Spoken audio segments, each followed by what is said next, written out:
बहुत ही प्यारा नाम, मेरे बहुत ही प्यारे बड़े भाई, बहुत ही सच्चे मन वाले, बहुत ही अच्छे मन वाले। मैं उनके लिए 4 पंक्तियां पढ़ता हूं, उनके आह्वान के लिए, उनके स्वागत के लिए। और लगे कि अगर हमने ये सही पंक्तियां पढ़ दी हैं, हालांकि अपनी शैली में हास्य को संवारते हैं, हास्य को निखारते हैं, लगे सुभानपुर वालों के मैंने उनके स्वागत में, अगर लगे कि स्वागत में मैंने सही पंक्तियां पढ़ी तो एक बार तालियों का महोत्सव हो जाए उनके लिए। मैं पंक्तियां पढ़ता हूं कि सारी धरा भी साथ दे तो और बात है, तू जरा भी साथ दे तो और बात है। सारी धरा भी साथ दे तो और बात है, तू जरा भी साथ दे तो और बात है। चलने को तो चलते हैं एक पांव से भी लोग, अरे सुभानपुर वालों, चलने को तो चलते हैं एक पांव से भी लोग, अगर दूसरा भी साथ दे तो और बात है। मैं इन पंक्तियों के माध्यम से बुलाता हूं आदरणीय रजनीश त्रिपाठी जी को, आए और अपनी रचनाओं के माध्यम से, अपने हास्य व्यंग के माध्यम से आप सबको सुशोभित करें, आप सबको लाभान्वित करें। आदरणीय रजनीश त्रिपाठी जी। बहुत बहुत धन्यवाद प्रदीप जी। बहुत ही सुंदर आपका, जितना सुंदर गला है उतना ही सुंदर आपका स्वर है और उतना ही सुंदर आपके गीत है, गजल है। 5-7 मिनट आपके बीच में हूँ। ये कार्यक्रम अभी शुरू होने को था, मैं थोड़ी देर पहले आ गया था, तो वहाँ पे खड़ा था तो एक सज्जन हमारे पास अभी आए थे। आ जाइए सब लोग आइए, आगे आइए। हाँ, तो मैं ये कह रहा था कि मैं अभी आया तो यहाँ पर पीछे खड़ा था तो एक सज्जन अभी मेरे पास आए, बोले आप कवि हो? मैंने कहा हाँ कवि हूँ। बोला हमारे यहाँ कहावत है कि जिसका आधा दिमाग खराब होता है वही कवि बनता है। मैंने कहा जिसका आधा दिमाग खराब होता है वही कवि बनता है। और मैंने कहा जिसका पूरा दिमाग खराब हो वो? कहने लगे वो तो कवियों को बुलाकर कवि सम्मेलन करवाता है। बहुत बढ़िया। हमारे बीच में एकमात्र कवित्री के रूप में उन्होंने सरस्वती वंदना भी पढ़ी।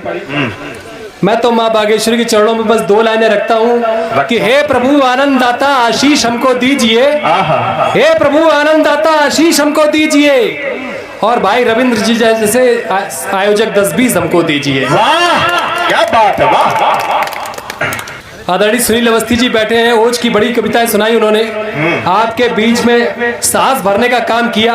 अच्छा, मैं ओज की बात करता हूं तो मेरी ओज में भी हास्य निकलता है। इन्होंने शाहीन बाग और पाकिस्तान और उस पर सब निपटाने की बात करी। मैं चीन को निपटाने के लिए मैंने 4 पंक्तियां उठाई, तो उसमें से भी ठाका निकला। गांव में क्या होता, अगर कब्जा करना हो किसी की जमीन पर तो 2 ही 3 काम होते, या तो वहां भैंसियां बांधने लगो या वहां कंडे पाथने लगो। बस यही भाव, यही से मैंने पंक्तियां स्टार्ट करी कि ए चीन आंख ना दिखायूं बात बात पर, ए चीन आंख ना दिखायूं बात बात पर, ये देश है किसानों का बस इतना याद कर। यदि गांव की सब औरतें बसा दे सीमा पर, यदि गांव की सब औरतें बसा दे सीमा पर, तो आधा चीन ये कब्जा ले कंडा पात पात कर। क्या बात है, बहुत बढ़िया। दोबारा से पढ़ा जाइए कि ए चीन आंख ना दिखायूं बात बात पर, ये देश है किसानों का बस इतना याद कर। यदि गांव की सब औरतें बसा दे सीमा पर, तो आधा चीन ये कब्जा ले कंडा पात पात कर। आधा चीन ये कब्जा ले, ये भी समाधान हो सकता है।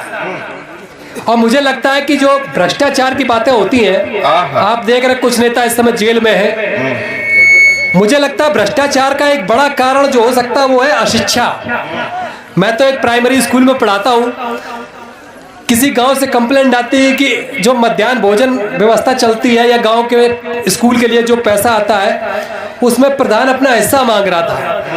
मैंने प्रधान जी को बुलाकर पूछा, मैंने कहा आप इसमें अपना हिस्सा क्यों मांगते हैं? तो प्रधान ने कहा ये तो संस्कृत की किताब में लिखा है। मैंने कहा ये कहाँ लिखा है? तो वो जाकर एक कक्षा 4 की किताब लेकर आए बोले ये देखो लिखा है विद्या धनम सर्व धन प्रधानम। मैंने कहा इसका मतलब? बोले लिखा है विद्या धनम सर्व धन प्रधानम, अर्थात विद्या के लिए आया समझ धन प्रधान का है, फिर चाहे वो 20% ले चाहे 30% ले ले। क्या बात है, वाह। तब पंक्तियां मैंने लिखी कि भ्रष्ट नहीं है नेता सारे, ये तो है शिक्षा के मारे। भ्रष्ट नहीं है नेता सारे, ये तो है शिक्षा के मारे। हिंदी भी ना आए पढ़ना, अंग्रेजी के क्या है कहना। कहाँ लिखा था पता नहीं, पर गांधी नेता लिखा कहीं कि रिश्वत लेना अन्याय है, नेता समझे अन्य आए हैं। वाह वाह, बहुत बढ़िया। कहाँ लिखा था पता नहीं, पर गांधी नेता लिखा कहीं कि रिश्वत लेना अन्याय है, नेता समझे अन्य आए हैं। ले ली, इसमें इनकी कहाँ है गलती, अब समझे क्यों रिश्वत चलती। इतनी ही बस नहीं समस्या, लिखने में भी यहाँ तक अच्छा।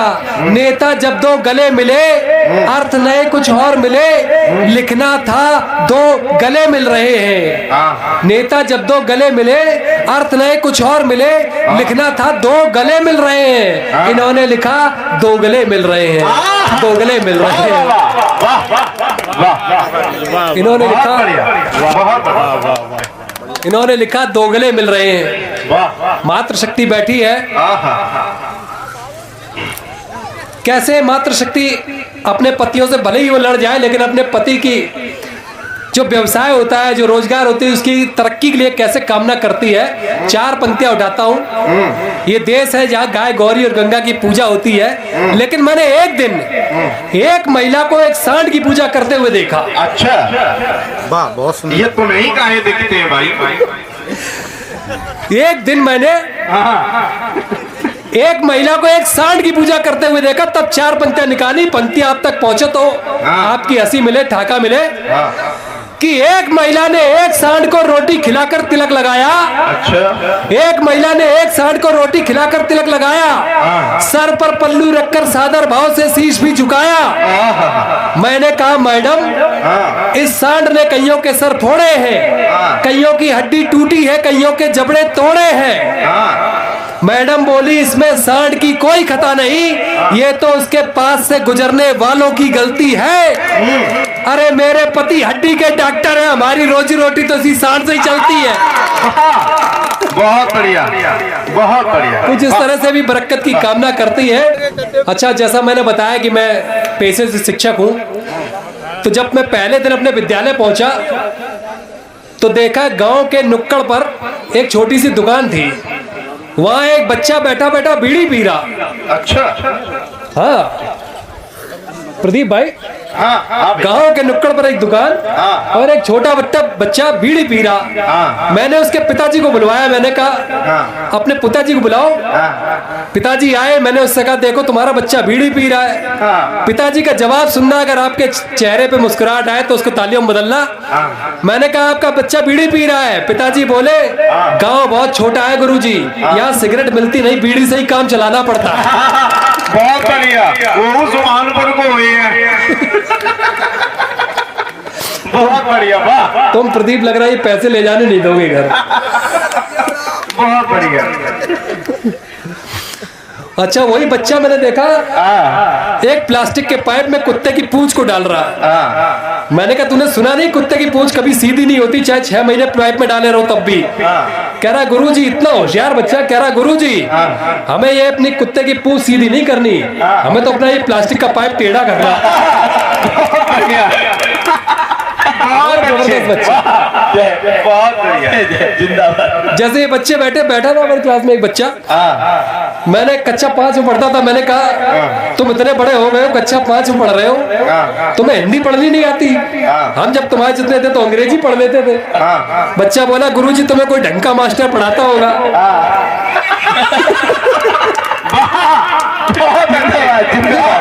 क्या बात है, सामने बेइज्जती। ये बच्चे मासूम होते हैं, यहाँ से हास्य निकलता है। मैं बच्चों से सवाल पूछता हूँ, वो उत्तर देते हैं, उनसे भी हास्य निकलता है। यहाँ तक कि गांव के जो शिक्षक होते हैं वो भी हास्य देते हैं। एक शिक्षक पढ़ा रहे थे, बच्चे से पूछा 12 दूनी, बच्चे ने कहा 26।